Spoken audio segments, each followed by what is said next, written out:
That's a great one there. I believe that if you got your dancing shoes and you were twisting it yourself wherever you find yourself. Anyway, it's still right here on the Breakfast Show, the Thursday edition. And back to a second discussion for today. We are looking at teamwork on the job. Teamwork is often a crucial part of a business, as it is often necessary for colleagues to work well together, trying their best in any circumstance. Teamwork means that people will try to cooperate using their individual skills and providing constructive feedback, despite any personal conflicts between individuals. But the subject on teamwork, I believe that we have quite a number of issues that we would want to find answers to. Questions that would want to find answers to, and we're doing that right here on the Breakfast Show. And my special guest again for this discussion, on my immediate right, I have Bernard Kelvin Clive. He's an author. Bernard, good morning. It's been a while. Yeah. I hope you're well. Good. All right. And I also have Tina Kyei, a management consultant. Good morning, Tina. Good morning. And you both are welcome to this day's edition of the Breakfast Show. Thank you. Who do I start with? Okay. Tina. Who's taking my first question? Okay, let me start with you, Tina. You're talking about teamwork. When we talk about teams, what do you mean? Teams are a group of people in a working environment, and they have the purpose is that they want to achieve a certain goal. So if the goal, depending on what the goal is, a team is then created for them to achieve that goal. So that's what makes a team. If not, it'd just be a group of people in the working environment. Okay, so you should have a goal and a purpose. Yes. Why they come together. Yes. Bernard. Exactly. The concept of teamwork is to achieve a common goal, so that when you put a group of people together, is to achieve a simple goal. A simple illustration: football. Okay. The team main purpose is to score a goal to win a match. So you put them together for a purpose, a common goal. That's why we have teamwork in offices and workplace and whatever we want to do. So, okay. So teamwork has to do with the team members coming together to work. Exactly. I believe that. Yeah. Right. So, how do you know the people you need to put in a team? Bernard, I would want you to take that, and Tina will come in. And the selecting of team members is very key, because that forms the foundation of the whole thing of whatever you want to achieve. So in an office, if you want to achieve a set target, then it means you bring individuals together. Again, those are teamwork. You are bringing individuals together with different skill sets, attributes, and qualities, because you know that these individuals, when they come together as a bunch of people, can help achieve the goal. Maybe you want to raise the next target for the company, maybe $20 million. Okay, you're bringing the accountant, the technician, or the IT expert, everyone on board with their individual skill set, because they all form part of different departments to help achieve the goal. So you bring them together. Now you decide you don't bring individuals with the same skill set or qualities to form a team. Then it won't help the purpose. So different strengths, different weaknesses, they comprehend each other. That's the first key in selecting a team. What is this person bringing on board? What is he or she bringing on board? If it's a team of 5, there are various areas of strength. Maybe one is literary, one is mathematically, one is critical thinking. You bring all these group of people together to help push the goal of the institution or your company. Then you know that you are working towards a specific goal. Okay. Tina, before I come to you, you made mention of strengths and weaknesses. Yes. Why would I want to bring somebody into a team? What will I gain from the weakness of that individual? Everyone has something to offer. That's the most important thing. And sometimes in the teamwork too, we tend to learn from each other, especially in an organization that we want to increase sales. We bring a bunch of people together to help promote. For you might think maybe the IT personnel is not so much needed, or the front desk is not so much, because we need somebody who can give us critical thoughts on the subject of marketing. But when you bring the front desk, the person, the first point of contact in the organization, the person's weakness might be maybe can't do calculations or statistics. But that's why you have the accountant coming on board. Then they can comprehend each other. Someone can script marketing outlines, sales letters out there. Someone in the IT field, maybe now using social media. In all these aspects, you are bringing these individuals together to help project the company's goal of achieving maybe the sales of $20 million the next month. Okay. So you bring all of these together to comprehend and to strengthen the team to achieve our goal. And that's what we need. Tina, I would want you to add something to? Yes, what Bernard is saying is absolutely right. But however, in the beginning of the team creation or team formation process, everyone is not sure what to do. So in the beginning, it's going to be a bit nerve-wracking in that sense, but it's also up to the team leader to be able to encourage and motivate the team by picking, as Bernard was saying, if it's to achieve sales or increase sales, that doesn't mean that the IT person cannot contribute or cannot be an impact, create an impact towards the growth. And this is how and why most organizations are even getting their back office staff members to be part of the sales growth of every organization. In the past, it was just those who can sell, but they've not realized that people at the back office, they've got ideas, and they can help they can all work together to help the organization grow. Tina, talking about the leader, who would need to make sure that the purpose and the main aim that the team was set has been achieved. Who actually selects the leader for anything? That's a very good question. It's a very good question because most of the time, due to my research, most of the time team leaders are selected not because they know how to work in a team, but because they performed very well when they were by themselves. And when they're being selected, a manager can say, okay, you've always been achieving your targets, so I'm going to make you a team leader. The problem is that person hasn't been trained to lead a team. So the team leader, what makes you a great team leader is based on the people under you. So if you used to be so good and now the people under you are not that good, what do? So the emphasis should be not just creating the team, but also training the team leaders how to communicate with people, how to motivate people. That's very important. Okay. Bernard want to say Yes, something?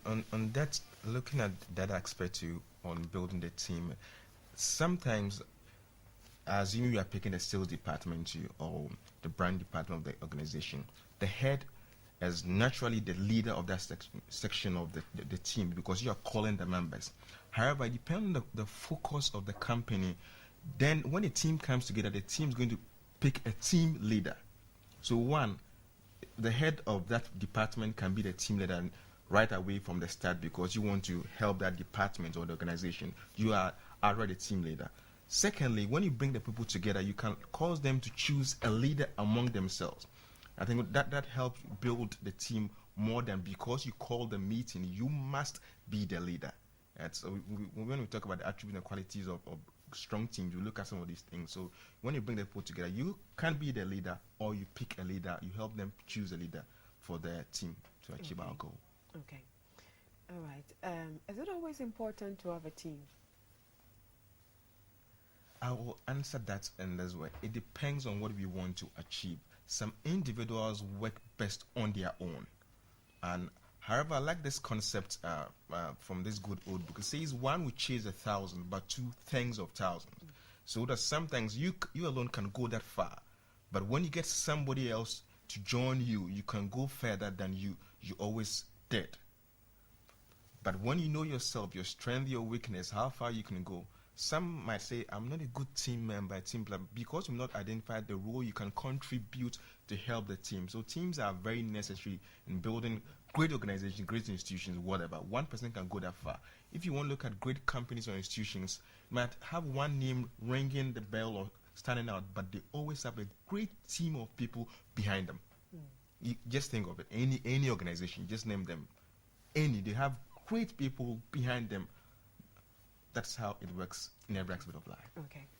Tina, I want to find out this in a team, okay, as both of you said earlier, maybe for a particular purpose. You bring maybe the salesperson together, the technical, the IT, maybe for just one purpose. What if, let's say, two of them have their own personal conflicts?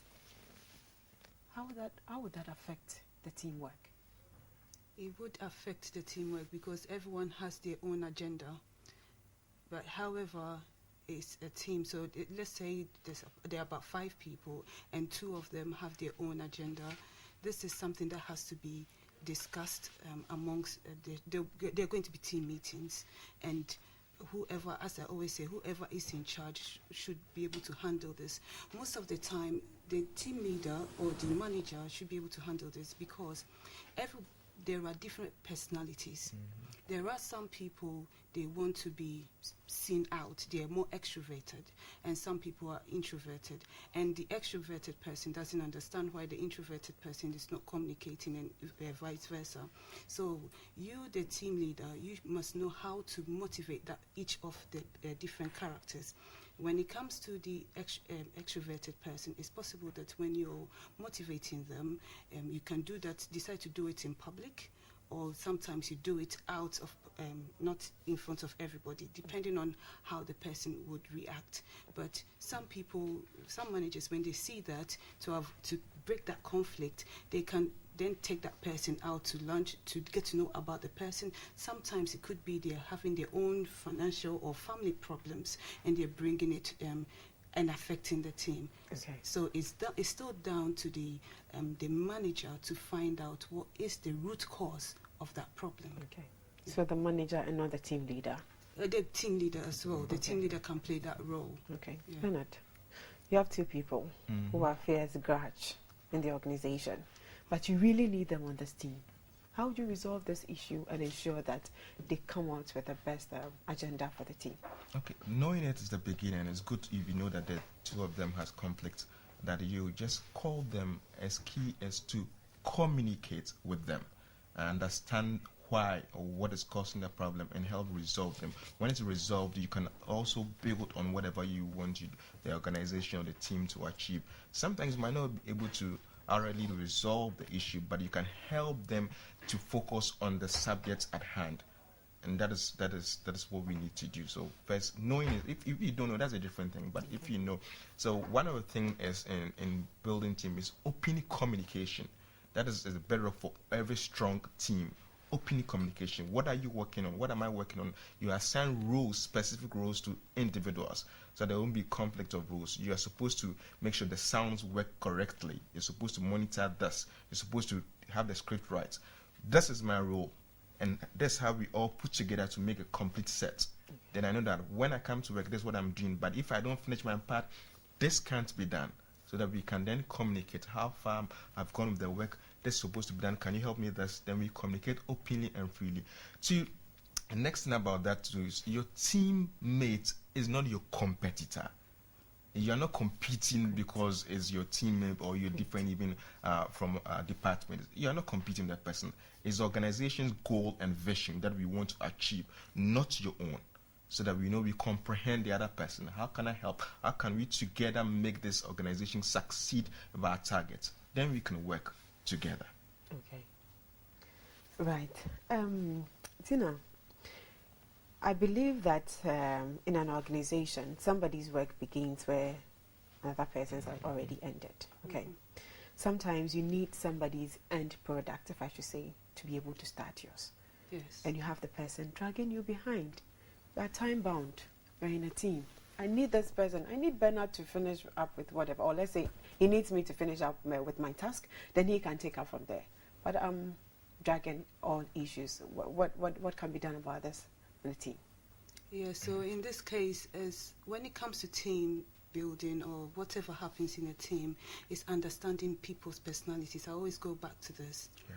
You have to it's a people business, and knowing the different personalities, you know how to communicate with that person. You don't communicate with some people who are always outgoing, like someone who is quiet, on the quiet side. So you have to, that person has to improve their communication skills. How do you do that? You have to really monitor that person. You have a deadline. You have a deadline. You also have to let people be aware of it, the senior management be aware of it. And it shouldn't be something that it shouldn't be a burden that you take on yourself alone. Because if not, you'll be the one who they'll ask, why didn't you do this? Okay. So share whatever the problem is, share it as well. Because there's only a limit you can do. Okay. Yeah. Quickly, let's look at some of the things that can be done to strengthen teams. Maybe in brief. I think the first thing is the team's vision or focus or goal. That when you put a bunch of people together, you need to communicate clearly. This is what we want to achieve. They need to internalize and understand our goal, the focus. Because if the team members don't get it, you start on the wrong note, on the wrong foot. So you need to communicate clearly. Let them internalize the vision. Let them understand. Let them feel part of the thing. Instead that there's no I in teamwork. Though it's individuals, there's no I. It's together. As the acronym goes, together, everyone achieves more. That's a team. So that you put them together. That's what we want to achieve. Communication is clear. Vision is clear. We understand. We can even communicate it in our own words. That okay, this is the station. We want to be. This is what we stand for. Can every individual member communicate that even in your sleep? Yes. Then we are working on that. Next thing is, how do we communicate? Some are not outgoing type or extroverted. She said that to communicate. So find ways. How can we best communicate? Now, a lot of medium of communication. You need to script, you need to write, you need to send an email. But let's flow, progress, report, how far. Let's measure our progress bit by bit. When we understand that we are moving towards it, there's a deadline.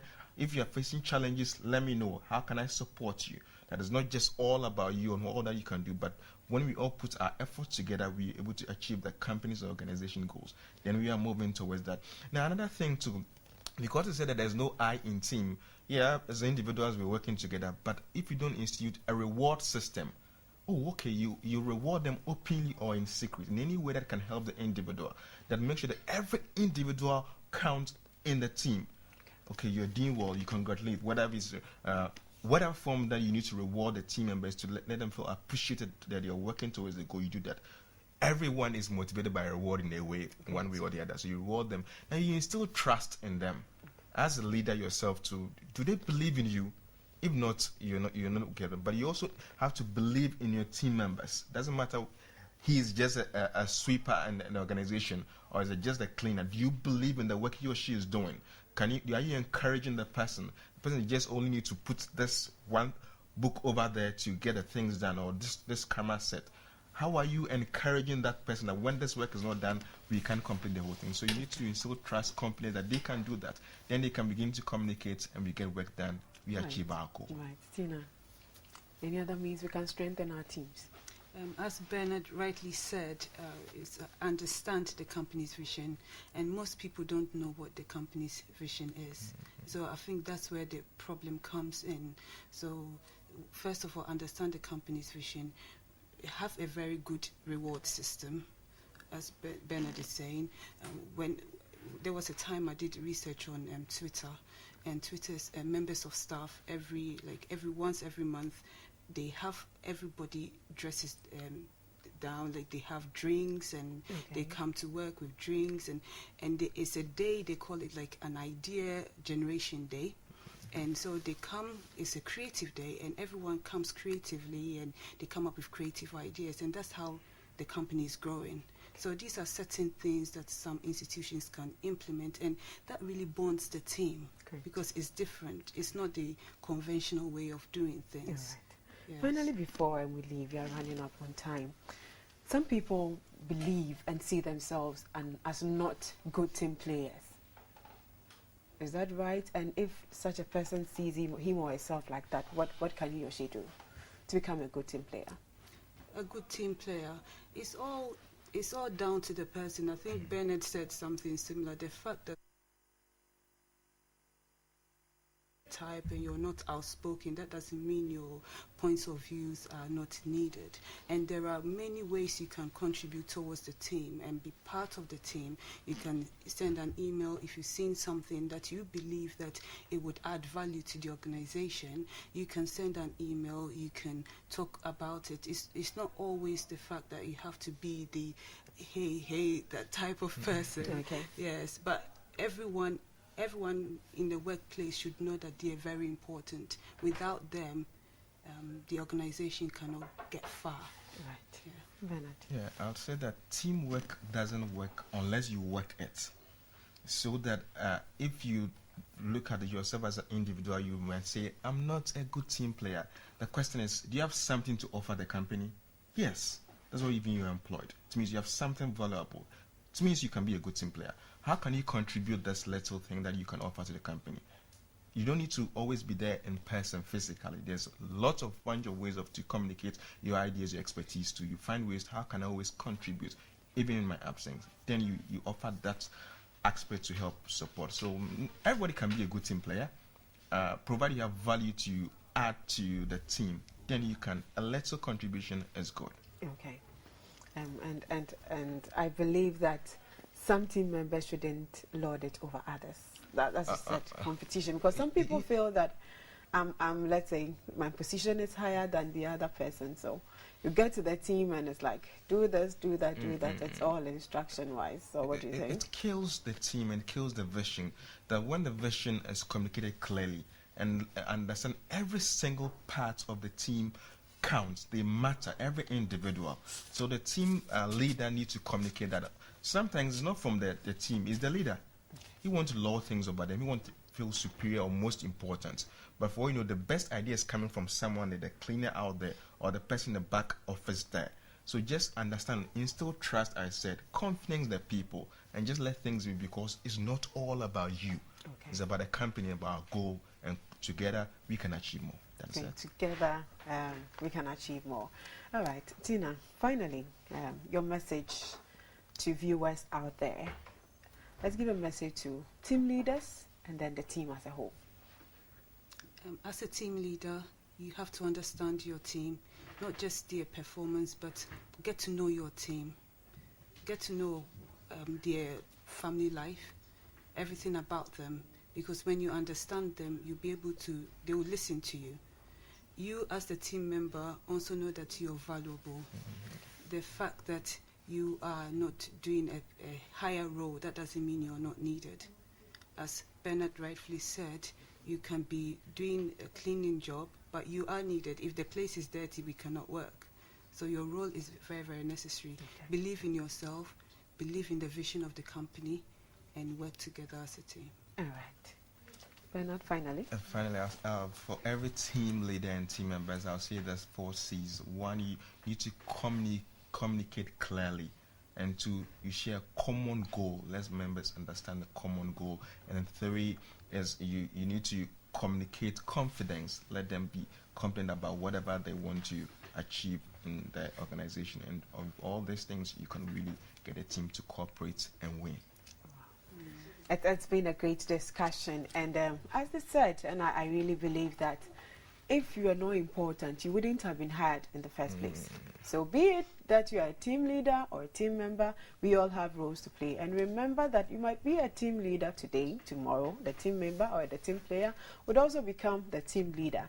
Teamwork is very important for the success of every organization. Thank you very much, Bernard, Kelvin, Clive, and Arthur, and Tina Kyei, a management consultant, for your time this morning and for giving us more education on the importance of teamwork on the success of every organization. It's still The Breakfast Show. Enjoy every bit of it. We'll be back. We'll be back with the review of headlines.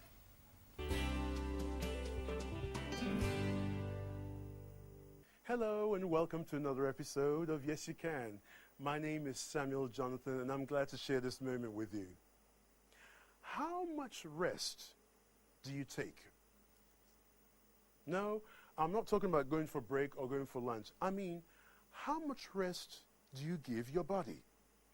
When I go to the classroom of creation and when I read the book of beginnings, I learned that on the 7th day, God created, He rested. Now, if He's our manufacturer and our creator, and He knows the importance of rest, how much more you and I? You know, when you're the head of the company or the CEO, the head of the, especially if it's a one-man business and you're a sole proprietor, you taking off time off work because you're sick could be very, very costly. So the best way to